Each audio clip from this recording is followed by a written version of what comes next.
Well, let's start out with the very basics. What is a liar's cache?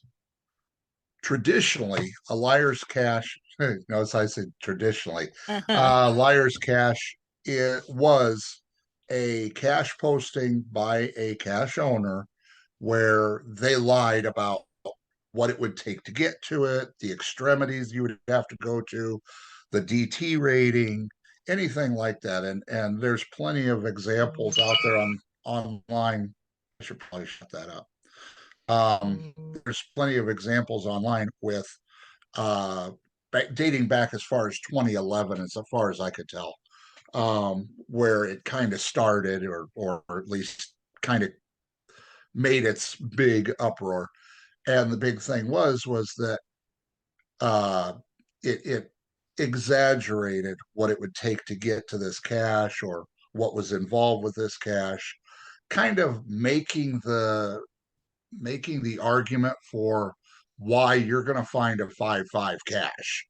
Oh, well, as experienced geocachers, 5-5 is very difficult in D and T rating. So, basically you're either going to need a snorkel, scuba gear, an airplane, something to that effect. Climbing gear, boat. Exactly.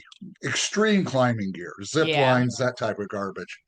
So people would go to these caches expecting a grand adventure. And when they get there, it may be nothing more than a light post cache or a film container in a bush, something really trivial, stupid. And people got a little bent out of shape over that because, there are some hardcore geocachers out there that, oh my God, I just used PTO for 3 days so I could trek out here on a pilgrimage with my three other buddies to find a film canister in a bush. Really? For a 5-5? Are you kidding me? So they got bent out of shape. So it is eventually, in the most part, as far as I know, it's evolved into okay, proper etiquette says that a liar's cache should be evident on the page, as in the page says, this is a liar's cache. Just, you like the mystery caches would say, these are not the posted coordinates of the cache. The liar's cache should say something along the lines of, this is a liar's cache.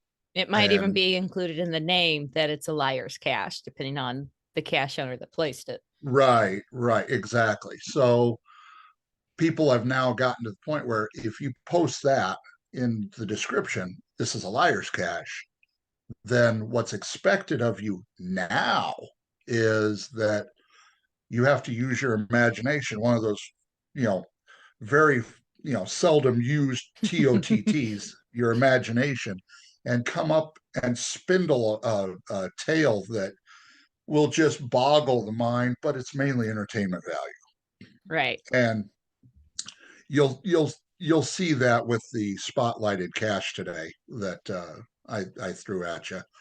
But yeah, it's gone from people really getting bent because they've devoted a lot of time and effort to this supposed 5-5 because the cache owner stated that it was an extreme, grand adventure, to now it's the other way around. Cache owners are going to say, hey, you got to go find this, but in finding it, you got to make up a really good tale. And by doing so, I'll give you this unforeseen, let me not unforeseen, seldom seen combination of DT ratings. Okay, like a 5-1 or a 1-5. You know, you don't see those. Those help people in their, fizzy grids or DT challenge, which we'll talk about that a That little gets later. into a whole nother can of worms. Yes, we will.